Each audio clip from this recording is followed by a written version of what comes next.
Everyone, तो कैसे हैं आप सभी लोग। तो आज के इस वीडियो में हम लोग डिस्कस करने वाले हैं स्टैटिक जीके का मिक्स क्वेश्चन प्रैक्टिस। तो ये आपके लिए सीजीएल और एमटीएस एग्ज़ाम के लिए काफ़ी ज़्यादा हेल्पफुल है। इसके 3 पार्ट पहले ही मैंने अपलोड कर दिए हैं। अगर आपने वो अभी तक नहीं देखा है तो इसको देखने से पहले आप वो भी देख सकते हैं, क्योंकि उसी के आगे के क्वेश्चन इसमें हम लोग डिस्कस करने वाले हैं। तो आज बढ़ते हैं अपने पहले क्वेश्चन की तरफ, जो कि होने वाला है ये। निम्नलिखित में से कौन सा एक ब्रिक्स को सबसे अच्छी तरह वर्णित करता है? Which one was following best describe BRICS. तो ब्रिक्स के बारे में कौन सी सबसे अच्छी जो बात है वो इसमें लिखी गई है। तो ये है ऑप्शन नंबर सी, 5 प्रमुख उभरती अर्थव्यवस्थाओं का समूह है ये ब्रिक्स। तो इसमें 5 अलग अलग कंट्री है जो उभरती हुई अर्थव्यवस्था है, जैसे डेवलपिंग कंट्री कहते हैं, उनमें ये शामिल किया गया है, उनका ये यूनियन बना हुआ है। तो आपका आंसर हो जाएगा सी। दक्षिण एशियाई क्षेत्रीय सहयोग संघ की स्थापना किस वर्ष हुई, जिसे कि हम लोग इंग्लिश में SAARC सार्क के नाम से जानते हैं। तो इसका फुल फॉर्म कई बार एग्जाम में पूछ लेता है, तो इसका फुल फॉर्म भी आप याद रख लीजिए। इसका फुल फॉर्म है south Asian association for regional cooperation. ये कब इस्टेब्लिश हुआ? ये हुआ था 1985 को, 1985 8 दिसंबर 1985 को। और इसका जो हेडक्वार्टर है वो नेपाल के काठमांडू में है। और इसका हेडक्वार्टर कब आया था? वो आया था 1987 को, और इसकी स्थापना हुई थी 1985 को। भारतीय केंद्रीय औषधि अनुसंधान संस्था कहाँ स्थित है? तो ये आपका आंसर हो जाएगा ऑप्शन नंबर बी, लखनऊ में। तो भारतीय केंद्रीय औषधि अनुसंधान, जिसे इंग्लिश में सेंट्रल ड्रग रिसर्च इंस्टीट्यूट भी कहते हैं, ये लखनऊ में सिचुएटेड है। मालदीव की आधिकारिक भाषा क्या है? जो ऑफिशियल लैंग्वेज है मालदीव की वो है option number A, Dhivehi. Dhivehi को मालदीव की ऑफिशियल लैंग्वेज माना गया है। और ऐसे ही आप नीचे देख सकते हैं, अफ़गानिस्तान की लिखी है, श्रीलंका की लिखी है, चीन की लिखी है और भूटान की लिखी है। तो जैसे कि अफ़गानिस्तान की पश्तो हो जाती है, श्रीलंका की सिंगली हो जाती है, चीन की मैंडरिन हो जाती है और भूटान की जोंगखा हो जाती है। ऐसे ही देख लीजिए ब्रिक्स में कौन कौन से देश जो मैंने आपको बताया था वो जुड़े हुए हैं। तो ब्रिक्स में ब्राज़ील आता है, ब्राज़ील का जो मुद्रा है वो रियाल है। फिर रूस आती है, रूस की मुद्रा रूबल है। फिर इंडिया जुड़ी हुई है, तो इंडिया की मुद्रा जो है आप सभी को पता है रुपया है। फिर चाइना जुड़ा हुआ है, जिसका जो मुद्रा है वो रिमनी में है। और जो साउथ अफ्रीका है लास्ट में, ये 2010 में जुड़ा गया था, इसकी मुद्रा जो है वो रैंड के नाम से जानी जाती है। एशियाई विकास बैंक का मुख्यालय कहाँ पे स्थित है? तो इसमें पूछा है एशियन डेवलपमेंट बैंक का जो हेडक्वार्टर है वो कहाँ पे स्थित है। तो आपका आंसर हो जाएगा मनीला, फिलीपींस। तो आप इसे ऐसे याद कर सकते हैं, जो विश्व एशियाई बैंक है, बैंक में क्या होता है? मनी। तो आप इसे याद रख सकते हैं मनीला से। तो बैंक में होती है मनी, तो आपका आंसर हो जाएगा option number B, Manila, Philippines. ये कब इस्टेब्लिश हुआ? ये हुआ था 19 दिसंबर 1966 को। विश्व व्यापार संगठन WTO में कितने सदस्य हैं? तो जैसा कि आप देख सकते हैं, ये क्वेश्चन डायरेक्टली प्रीवियस ईयर से लिया गया है। ये MTS में आया था, जिसका भी एग्ज़ाम 2022 के MTS में था वो इस क्वेश्चन को अच्छे से याद कर सकते हैं। तो आपका आंसर हो जाएगा 164 मेंबर्स जो है वो WTO में होते हैं। भारत में पहला परमाणु ऊर्जा संयंत्र कौन सा था?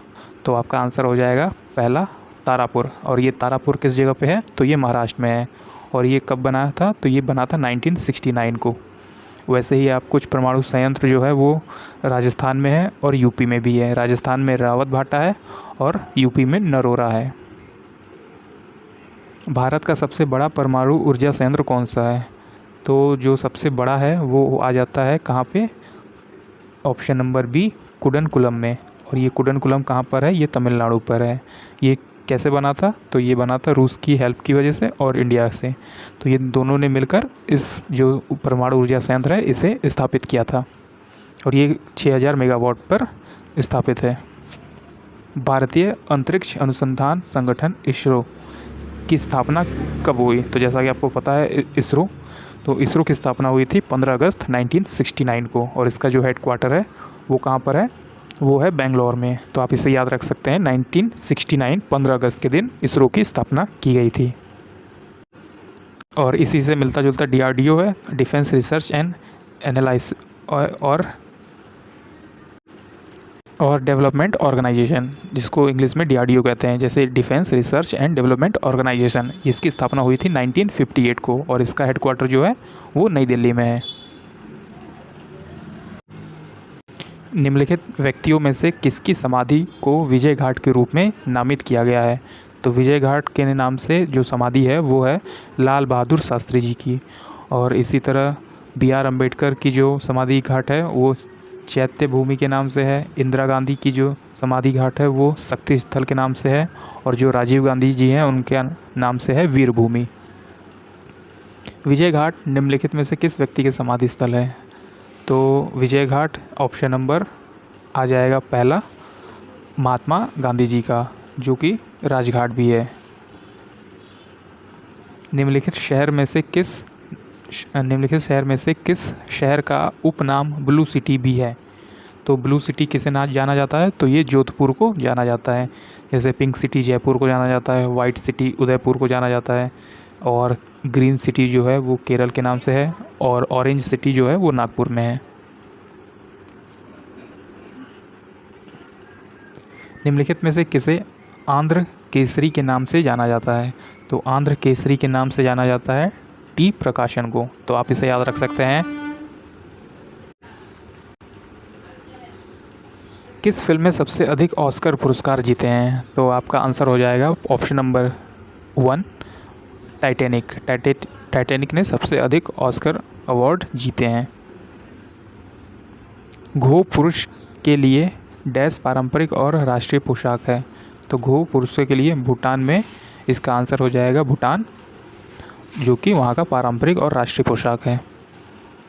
पोचमपल्ली खूबसूरत डिज़ाइन की चमकदार रंगों की साड़ियाँ और विशेष प्रकार की बुनाई जिसे भी पोचमपल्ली हो सकती है के लिए विख्यात जिला है। यह निम्नलिखित में से किस भाग का है? तो ये पोचमपल्ली जो साड़ियाँ होती हैं वो तेलंगाना में मिलती हैं। तो आपका आंसर हो जाएगा B, तेलंगाना। पुंचई डैश की पारंपरिक पोशाक है? तो पुंचई कहाँ की पारंपरिक पोशाक है? तो आपका आंसर हो जाएगा ऑप्शन नंबर D, मिजोरम में। तिलोत्तमा सेन निम्नलिखित में से किस खेल से संबंधित है? तो तिलोत्तमा सेन, जैसा कि MTS में आप जानते ही होंगे कि MTS में खेल और खेल से जो जुड़े टर्मिनोलॉजी होती है उससे कई सारे क्वेश्चन बनते हैं, तो आपको इसे अच्छे से याद करना पड़ेगा। तो इसका आंसर हो जाएगा ऑप्शन नंबर B, शूटिंग। यहाँ पे कुछ और नाम भी लिखे हुए हैं, जैसे कि अविनाश सांबले, ये जो है स्टीपल चेज में जो खेल खेलते हैं वो है। किशोर कुमार जीना, ये जेवलिन थ्रो में है। और तजिंदर पाल सिंह तूर, ये शॉटपुट में है। सर्वेश कुमार, ये मेंस हाई जंप में है। उसी तरह मनु भाकर, जैसा कि आपने देखा होगा इस ओलंपिक में इन्होंने मेडल जीता, तो ये भी शूटिंग से संबंधित है। ये काफ़ी इंपॉर्टेंट हो जाता है आपके लिए। और वैसे ही कई सारे और भी लोग हैं जो इस खेल से संबंधित है, जैसे विनेश फोगाट जो है वो रेसलिंग से है, अंकिता भक्त जो है वो आर्चरी से है, किरण पहल जो है वो रेसिंग से है, 400 मीटर की दौड़ से है। लक्ष्य सेन जो है, ये कई बार क्वेश्चन एग्जाम में पूछे गए हैं, लक्ष्य सेन किस खेल से संबंधित है? तो आपका आंसर हो जाएगा बैडमिंटन से। शूटिंग गार्ड शब्द का प्रयोग निम्नलिखित में से किस खेल से किया गया है? यहाँ से हमारे ये वाले क्वेश्चन शुरू होते हैं जो खेल से संबंधित है, जैसे कि ये किस खेल से संबंधित है, या फिर इस खेल में जो है इस बैट की ऊंचाई कितनी है, हॉकी की ऊंचाई, स्टिक की ऊंचाई कितनी है, बॉल कितने ग्राम का होता है। तो यहाँ से ये वाले क्वेश्चन शुरू होने वाले हैं जो कि MTS एग्ज़ाम के लिए काफ़ी इंपॉर्टेंट है। तो आप यहाँ पर अच्छे से ध्यान से इस सबको नोट कीजिए और फिर उसके बाद अच्छे से याद कीजिएगा। शूटिंग गार्ड शब्द का प्रयोग निम्नलिखित में से किस खेल से है? तो आपका आंसर हो जाएगा ऑप्शन नंबर A, बास्केटबॉल। तो आपको सिंपली बस इतना ही याद करना है कि बास्केटबॉल का संबंध जो है वो शूटिंग गार्ड के एक टर्मिनोलॉजी से होता है। और वैसे बास्केटबॉल में कितने प्लेयर होते हैं? तो ये 5 प्लेयर होते हैं। और इससे कुछ और रिलेटेड भी है, जैसे ओवरहेड हो गया, अंडरहेड हो गया और फ्री थ्रो हो गया, ये भी बास्केटबॉल से ही संबंधित है। ड्रिबलिंग, पासिंग, शूटिंग शब्द किस खेल से संबंधित है? तो ड्रिबलिंग, पासिंग और शूटिंग जो है वो बास्केटबॉल से संबंधित है। और उसी तरह बैडमिंटन से संबंधित कौन सा है? तो ये लव नेट है। और निशानेबाजी से जो है वो सभी को पता होगा, बुल्स आय, तो बुल्स आय से संबंधित है निशानेबाजी। हरियाणा की मनु भाकर ने हाल ही में ISSF वर्ल्ड कप में स्वर्ण पदक डैश में जीता। तो जैसा कि मैंने आपको बताया था मनु भाकर जी क्या खेलती हैं, तो ये इनका संबंध शूटिंग से है, निशानेबाजी से है। तो आपका आंसर हो जाएगा ऑप्शन नंबर A, निशानेबाजी या फिर शूटिंग। निम्नलिखित में से किसका 2024 पेरिस ओलंपिक में आधिकारिक नारे के रूप में अनावरण किया गया? तो आधिकारिक नारा कौन सा था? Games wide open. तो ये जो हो जाता है option number A, games wide open. Olympic के छल्ले पहली बार सार्वजनिक रूप से प्रस्तुत किए गए थे, तो कब प्रस्तुत किए गए थे? ये किए गए थे 1930s को, 1913 में। पहले ओलंपिक खेल का आयोजन ओलंपिक में वर्ष डैश में किया गया था। तो सबसे पहला ओलंपिक जो खेला गया था वो 776 ईसा पूर्व BC में खेला गया था। और ठीक इसी तरह जो आधुनिक ओलंपिक है, जो मॉडर्न ओलंपिक है, वो 1896 एथेंस में हुआ था। भारतीय निशानेबाजी और स्वर्ण पदक विजेता अभिनव बिंद्रा की आत्मकथा पुस्तक को किस नाम से है? तो आपका आंसर हो जाएगा option D, a shot at history. तो इनका आंसर हो जाएगा, तो आपका आंसर है D, a shot at history. इन्होंने पहली बार ओलंपिक कहाँ पे जीता स्वर्ण पदक अपना? तो 2008 बीजिंग ओलंपिक में ये पहले इंडियन बने जिन्होंने स्वर्ण पदक या फिर गोल्ड मेडल जीता। आधुनिक ओलंपिक खेलों का अधिकतम अवधि कितने दिन की होती है? तो जो मॉडर्न ओलंपिक गेम्स हैं उसकी अवधि जो है वो 16 दिन तक मैक्सिमम चल सकती है। तो आपका आंसर हो जाएगा ऑप्शन ए, 16 दिन। स्वतंत्र भारत ने अपना पहला ओलंपिक स्वर्ण पदक किस वर्ष जीता? तो जब स्वतंत्र भारत हुआ था तो उन्होंने पहला ओलंपिक जीता था 1948, यानी कि आज़ादी के ठीक 1 साल बाद। और ये कहाँ पे खेला गया था? ये लंदन में हुआ था। और इसके जो ओलंपिक थे, जो कैप्टन थे इस गेम के, वो किशन लाल थे। और किशन लाल क्या खेलते थे ये आप हमें नीचे कमेंट में करके बता दीजिए। ओलंपिक में भारत के लिए प्रथम ध्वजवाहक कौन था? तो जो प्रथम ध्वजवाहक बने थे वो पूर्मा बनर्जी बनी थी, जो कि 1920s में हुआ था ध्वजवाहक। 2 व्यक्तिगत ओलंपिक पदक जीतने वाली पहली भारतीय महिला।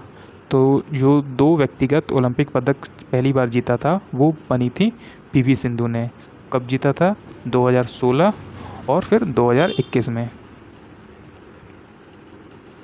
अंतर्राष्ट्रीय क्रिकेट में मानक क्रिकेट गेंद की औसत परिधि जो परिधि है वो कितनी है? जो average circumference of a standard cricket ball in international cricket. तो इसमें आपका आंसर हो जाएगा, इसमें आपको बिल्कुल भी दिमाग नहीं लगाना है, आपको सीधे सीधे इसको याद कर लेना है, जो कि 8.81 इंच से लेकर 9 इंच तक हो सकता है। और अगर सेंटीमीटर में आपसे पूछता है तो 22.4 सेंटीमीटर से 22.9 सेंटीमीटर तक होता है। ये दोनों चीज़ों को आप याद रख सकते हैं। इंच में भी कई बार पूछ लेता है और कई बार सेंटीमीटर भी दिया होगा। तो जैसे कि आप दोनों देख पा रहे हैं, इसमें इंच में भी है और सेंटीमीटर में भी है। और उसी तरह जो बैट की जो लंबाई होती है, लेंथ होती है, वो 38 इंच की होती है। और जो ब्रेथ होती है, जो चौड़ाई है, वो 4.25 इंचेस की होती है। निम्नलिखित में से कौन भारतीय ओलंपिक संघ के पहले अध्यक्ष बने थे? तो आपका आंसर हो जाएगा option D, sir Dorabji Tata. तो सर दोराबजी टाटा जो थे वो भारतीय ओलंपिक संघ के पहले अध्यक्ष थे। सर्वप्रथम दिन रात के क्रिकेट टेस्ट मैच कहाँ खेला गया था? Day night cricket test match जो पहली बार खेला गया था वो कहाँ पे खेला गया था? तो आपका आंसर हो जाएगा एडिल्स ओवल्स में खेला गया था। और किन दो टीमों के बीच हुआ था? तो ये ऑस्ट्रेलिया वर्सेस न्यूजीलैंड के बीच में हुआ था। इंडियन प्रीमियर लीग की IPL, जैसा कि आप सभी लोग जानते हैं, इसकी शुरुआत किस वर्ष हुई थी?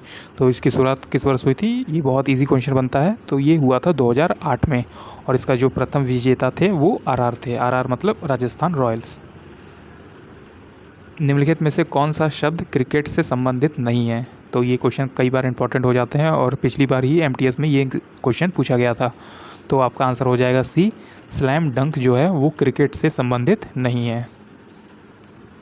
निम्नलिखित में से कौन इंडियन प्रीमियर लीग IPL के संस्थापक और पहले अध्यक्ष और आयुक्त थे? तो आपका आंसर हो जाएगा जो ऑप्शन नंबर बी है, ललित मोदी। ये IPL के संस्थापक और पहले अध्यक्ष में चुने गए थे। IPL 2024 की नीलामी में सबसे महंगे खिलाड़ी का रिकॉर्ड किसने तोड़ा? तो सबसे पहले जो महंगे खिलाड़ी थे वो बने हैं मिचेल स्टार्क। और ये किसकी तरफ से खेलते हैं? KKR की तरफ से खेलते हैं। और सभी को पता होगा 2024 का IPL किसने जीता? KKR ने। तो आप इसे याद रख सकते हैं। और ऑरेंज कैप जो है वो 741 रनों के साथ विराट कोहली को मिला है। और पर्पल कैप जो है वो 24 विकेट के साथ हर्षल पटेल को मिला है। निम्नलिखित में से कौन Indian Premier League IPL match में 2 मेडन ओवर फेंकने वाला पहला गेंदबाज है? तो ये बने थे मोहम्मद सिराज। इन्होंने एक मैच में 2 मेडन ओवर फेंकने वाला पहला गेंदबाज बने। इंडियन प्रीमियर लीग IPL में पहला शतक बनाने वाला भारतीय खिलाड़ी कौन है? तो पहला शतक बनाने वाला जो भारतीय खिलाड़ी थे वो 2009 में IPL में मनीष पांडे द्वारा बनाया गया था। तो आपका आंसर हो जाएगा option number D, Manish Pandey. और सबसे तेज शतक जो है वो यशस्वी जायसवाल ने बनाया था 13 गेंदों पर। और फिर उसके बाद जो सबसे फास्टेस्ट 100 है वो क्रिस गेल ने बनाया था, वो था 30 गेंदों पर। भारत ने कितनी बार ICC men's cricket world cup one day की मेज़बानी की है? तो अभी तक कितनी बार किया है? 4 बार किया है। निम्नलिखित में से कौन सी ट्रॉफी क्रिकेट में प्रदान नहीं की जाती है?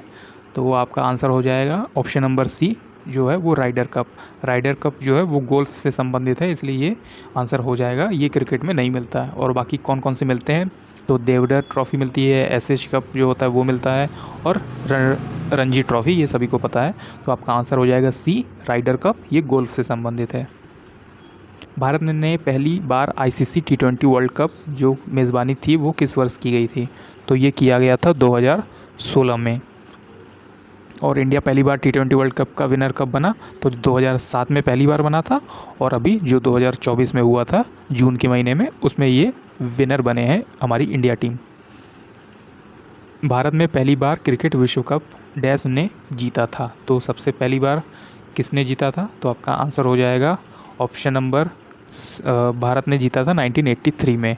और किसको हरा कर जीता था? तो वेस्ट इंडीज़ को हराया था। कितने रनों से? 43 रनों से हराया था। और इस मैच के जो इंडिया के कैप्टन थे वो सभी को आपको पता होगा, तो नीचे कमेंट सेक्शन में आप हमें ज़रूर बता दीजिए कि 1983 में टीम इंडिया क्रिकेट टीम के कैप्टन का नाम क्या था। क्रिकेट टेस्ट मैच में लंच इंटरवल की अवधि कितनी होती है? तो आपका आंसर हो जाएगा 40 मिनट। तो क्रिकेट टेस्ट मैच में जो लंच होता है वो 40 मिनट का होता है। पहली 2 विश्व कप क्रिकेट टूर्नामेंट जीतने वाली टीम थी? तो सबसे पहली बार जो जीता था 1975 और 79 में, लगातार 2 वर्ष तक वेस्ट इंडीज़ ने क्रिकेट जो वर्ल्ड कप है वो जीता था। T20 क्रिकेट मैच में पहले 6 ओवरों में कितने खिलाड़ी घेरे से बाहर रह सकते हैं? तो पहले 6 ओवरों में जब पावर प्ले चलता है तो उसमें सिर्फ 2 खिलाड़ी ही जो घेरा होता है वो बाहर रह सकते हैं, सिर्फ 2 खिलाड़ी।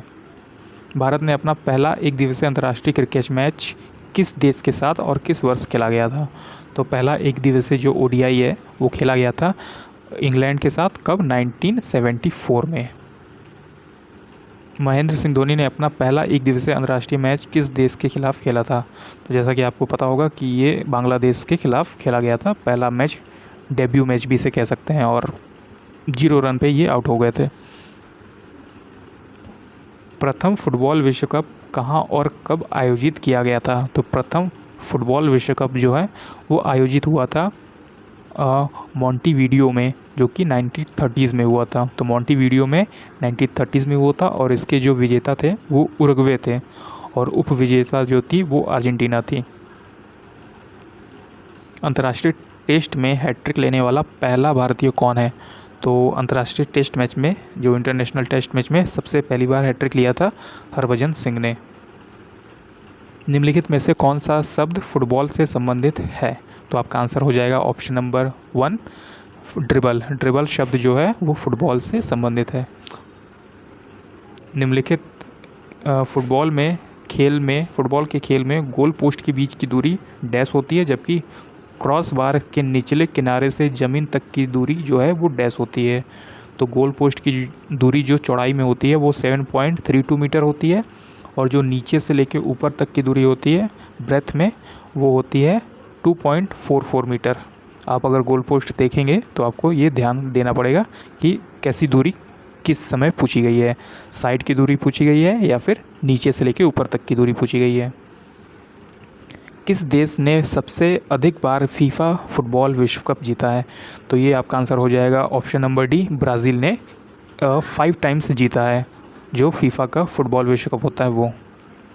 फीफा विनिमयों के अनुसार एक फुटबॉल सॉकर मैच में 45 मिनट की अवधि के 2 भाग होते हैं, जिनके बीच डैश आराम का अवधि होती है। यानी कि जब मैच होता है तो 45 मिनट की अवधि में 2 भाग होते हैं और इसमें कितने मिनट का गैप होता है, तो 15-15 मिनट के गैप होते हैं। 45 मिनट और फिर 45 मिनट के बीच में एक गैप होता है जो कि 15 मिनट का होता है। 1889 में 1889 में स्थापित निम्नलिखित में से कौन सा क्लब जनवरी 2019 के अनुसार सबसे पुराना प्रचलित भारतीय क्लब है? तो ये जो क्लब है वो सबसे पुराना जो है वो मोहन बागान एथलीट क्लब जो है ये है। तो आपका आंसर हो जाएगा जो 1889 से स्थापित है वो है मोहन बागान एथलीट क्लब। डूरंट कप, संतोष ट्रॉफी और रोवर्स कप किस खेल से संबंधित है? तो ये जो सभी कप है वो संबंधित है हमारे फुटबॉल से। आपका आंसर हो जाएगा option number C, football. Football के मैदान के पिच का आयाम कितना होता है? जो dimension of football field pitch जो है वो कितनी होती है? तो 105 मीटर का लंबा होता है और 68 मीटर जितना चौड़ा हो सकता है। तो आपका आंसर हो जाएगा ऑप्शन नंबर ए, 105 मीटर लंबाई में है और 68 मीटर जो है वो चौड़ाई में है। भारत ने किस वर्ष ओलंपिक खेलों में पुरुष हॉकी में स्वर्ण पदक जीता? तो ये कब जीता था? तो 1980 में जीता था और इनके जो कैप्टन थे वासुदेव भास्करण जी थे। निम्नलिखित में से कौन सी ट्रॉफी फुटबॉल के खेल से संबंधित है? तो फुटबॉल के खेल से संबंधित ट्रॉफी जो है वो है मार्डेगा कप। और इसी के साथ कुछ और भी कप आते हैं जैसे कि Durand cup, Copa America, Rovers cup और स्टैनले कप। हॉकी मैदान का आयाम, अब ये जो हॉकी मैदान है उसका डायमेंशन पूछा है तो ये 9.91.4 मीटर लंबा और 55 मीटर चौड़ा हो सकता है, जो कि ऑप्शन नंबर डी में है। 91.4 मीटर लंबा और 55 मीटर चौड़ा। हॉकी इंडिया लीग HIL निम्नलिखित में से किस वर्ष में शुरू की गई? तो हॉकी इंडियन लीग जो शुरू की गई थी वो 2013 में शुरू की गई थी और भारतीय हॉकी संघ जो है वो इसका स्टार्ट कब हुआ? वो 1925 में हुआ था। हॉकी में पीला कार्ड खिलाड़ी को न्यूनतम डैश मिनट के समय के लिए अस्थायी निलंबन को संदर्भित करता है। तो यदि किसी को हॉकी में पीला कार्ड दिखाया जाता है तो उसको थोड़ी देर के लिए गेम से बाहर स्टैंड में बैठना पड़ता है। तो वो पीला कार्ड जो है वो 5 मिनट की अवधि को दर्शाता है कि आप इस खेल से अभी 5 मिनट बाद आएंगे वापस। तो 5 मिनट के लिए आपको स्टैंड में बैठाया जाता है। भारत ने वर्ष डैश में हॉकी विश्व कप जीता? तो ये इंपॉर्टेंट क्वेश्चन है, ये पिछली बार भी MTS में आया था। तो ये ऑप्शन हो जाएगा पहला, ऑप्शन ए, 1975 में ये जीता। किसके हराकर? मलेशिया को हराकर इन्होंने 1975 का जो हॉकी विश्व कप था वो जीता था। निम्नलिखित में से कौन सा हॉकी खेल से संबंधित नहीं है?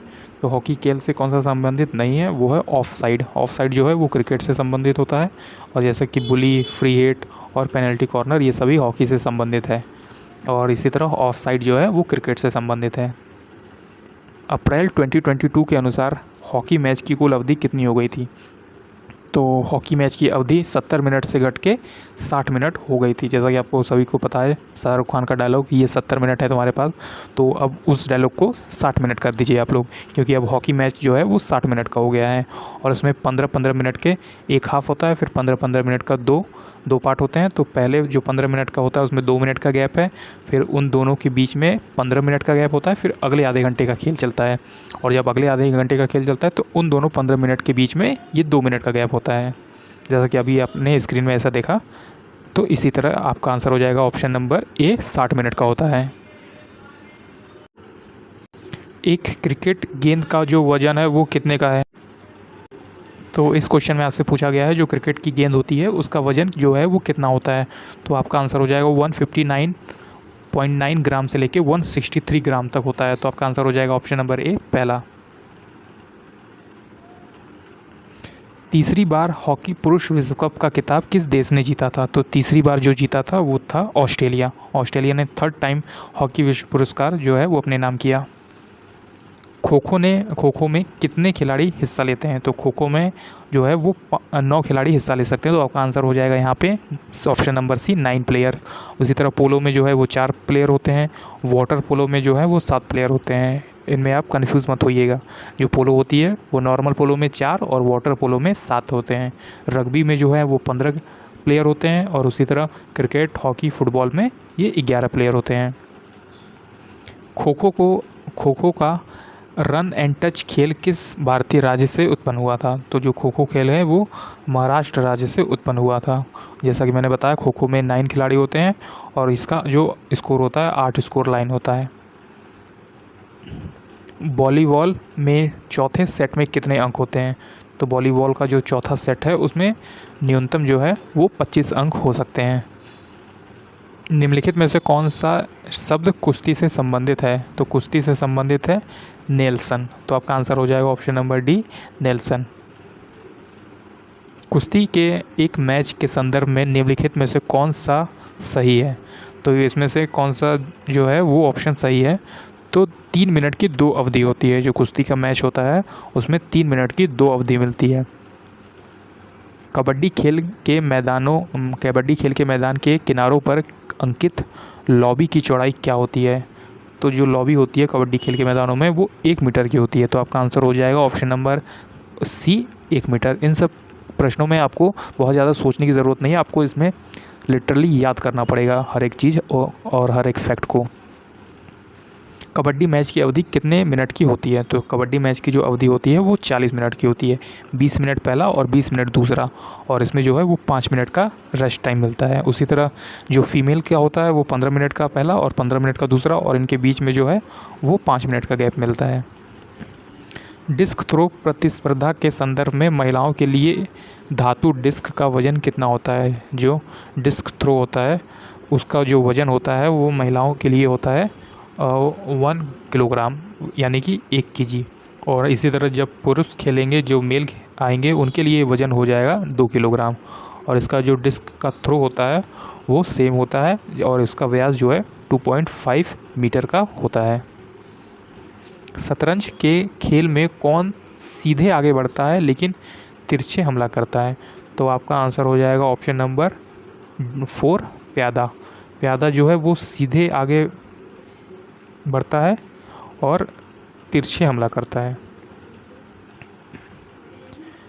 डैश का उपयोग बॉक्सिंग में किया जाता है। तो किसका उपयोग जो है इनमें से बॉक्सिंग में किया जाता है? तो अपर कट जो है वो बॉक्सिंग से संबंधित है। अपर कट जो है ये एक टर्म है बॉक्सिंग की, तो इसका उपयोग जो है वो बॉक्सिंग में किया जाता है। बैडमिंटन ने युगल कोर्ट की लंबाई और चौड़ाई होगी। तो बैडमिंटन जो डबल्स खेला जाता है, युगल्स का मतलब होता है जब 2 लोग बैडमिंटन खेलते हैं, तो उसकी चौड़ाई लंबाई क्या होती है ये पूछा है। तो जब 2 लोग खेलेंगे तो 13.40 मीटर जो है वो लंबाई है और 6.10 मीटर जो है वो चौड़ाई हो जाती है। और जब ये सिंगल खेलते हैं तब इनका क्या होता है, इनकी चौड़ाई 5.18 मीटर चौड़ा हो जाता है। निम्नलिखित में से मुक्केबाजी का कौन सा भार वर्ग सबसे भारी है? कौन सा भार वर्ग सबसे भारी है? तो आपका आंसर हो जाएगा ऑप्शन बी, लाइट या फिर हल्का। ये जो कि ये 63 kg का होता है।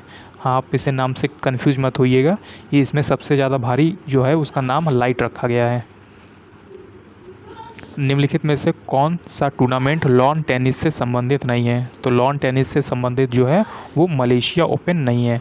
बाकी जो सब ओपन्स हैं वो लॉन टेनिस से संबंधित है, जैसे Australian open, French open, US open, और ये जो मलेशिया ओपन है ये लॉन टेनिस से संबंधित नहीं है। खेल रत्न पुरस्कार को मेजर ध्यानचंद खेल रत्न पुरस्कार घोषित करने की घोषणा किस दिन हुई थी? तो खेल रत्न पुरस्कार का नाम बदलकर मेजर ध्यानचंद खेल रत्न पुरस्कार रख दिया गया था। ये हुआ था 29 अगस्त 2021 को, और 29 अगस्त को ही राष्ट्रीय खेल दिवस मनाया जाता है। तो इस हिसाब से आपका आंसर हो जाएगा 29 अगस्त। निम्नलिखित में से कौन सा खेल पुरस्कार खिलाड़ियों को अंतर्राष्ट्रीय आयोजनाओं में उत्कृष्टता प्रदान करने के सक्षम बनाने के लिए लगातार उत्कृष्ट और सराहनीय कार्य के लिए प्रशिक्षकों को सम्मानित करने के लिए दिया जाता है? तो इसमें आपसे ये पूछा गया है कि एक प्लेयर को और अच्छा बनाने के लिए जो दूसरा उनका गुरु होता है उनको कौन सा पुरस्कार दिया जाता है, या फिर कोच जो होते हैं वो अपने प्लेयर को किस तरह अच्छा बना सकते हैं। तो उन कोच को सम्मानित करने के लिए जो अवार्ड दिया जाता है वो होता है द्रोणाचार्य अवार्ड। जैसे कि नाम से आपको पता होगा कि इनका नाम द्रोणाचार्य क्यों रखा गया है। तो ये ऑप्शन हो जाएगा ऑप्शन ए, द्रोणाचार्य।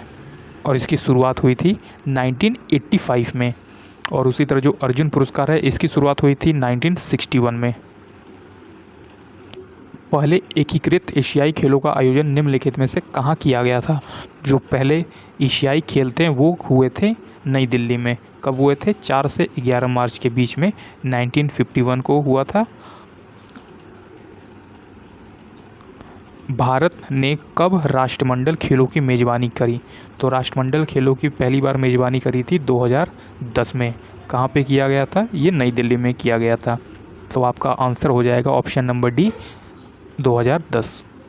भारत का राष्ट्रीय खेल कौन सा है? तो ये सभी को पता होगा, तो इसका आंसर सिंपली हो जाएगा हॉकी।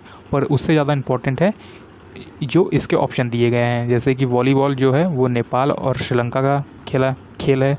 अफ़गानिस्तान का खेल है जो बुज काशी है।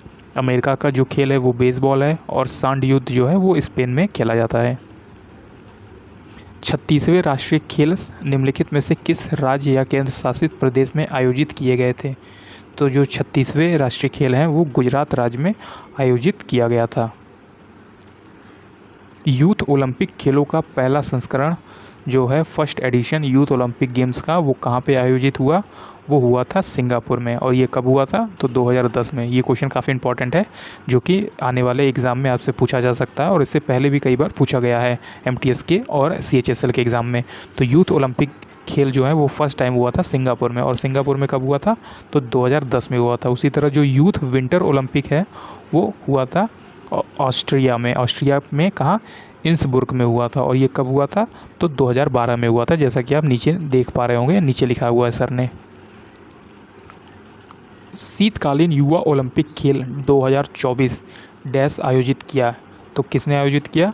तो गैंगवोन ने आयोजित किया शीतकालीन युवा ओलंपिक खेल 2024। तो दोस्तों ये रहा आज का हमारा ये पार्ट 4। इसमें मैंने आपको टॉप 19 क्वेश्चन कराए जो कि प्रीवियस ईयर में पूछे गए थे। तो जैसा कि आपने को ये पसंद आया होगा तो आप हमारे इस चैनल को सब्सक्राइब भी कर सकते हैं इसी तरह की और सारी वीडियोज़ के लिए। और इसी तरह की वीडियो और देखने के लिए हमारे चैनल को सब्सक्राइब कर दीजिए। इसके बाद मैं SSC MTS में जो पिछले साल 2022 और 23 में स्टैटिक GK और GK पूछी गई है तो उनका सब मैं एक प्रैक्टिस सेट लेकर आने वाला हूं। तो जल्दी मिलते हैं MTS के प्रैक्टिस सेट में। तब तक के लिए पढ़ते रहिए और अपने सिलेक्शन के लिए आगे बढ़ते रहिए। Thank you.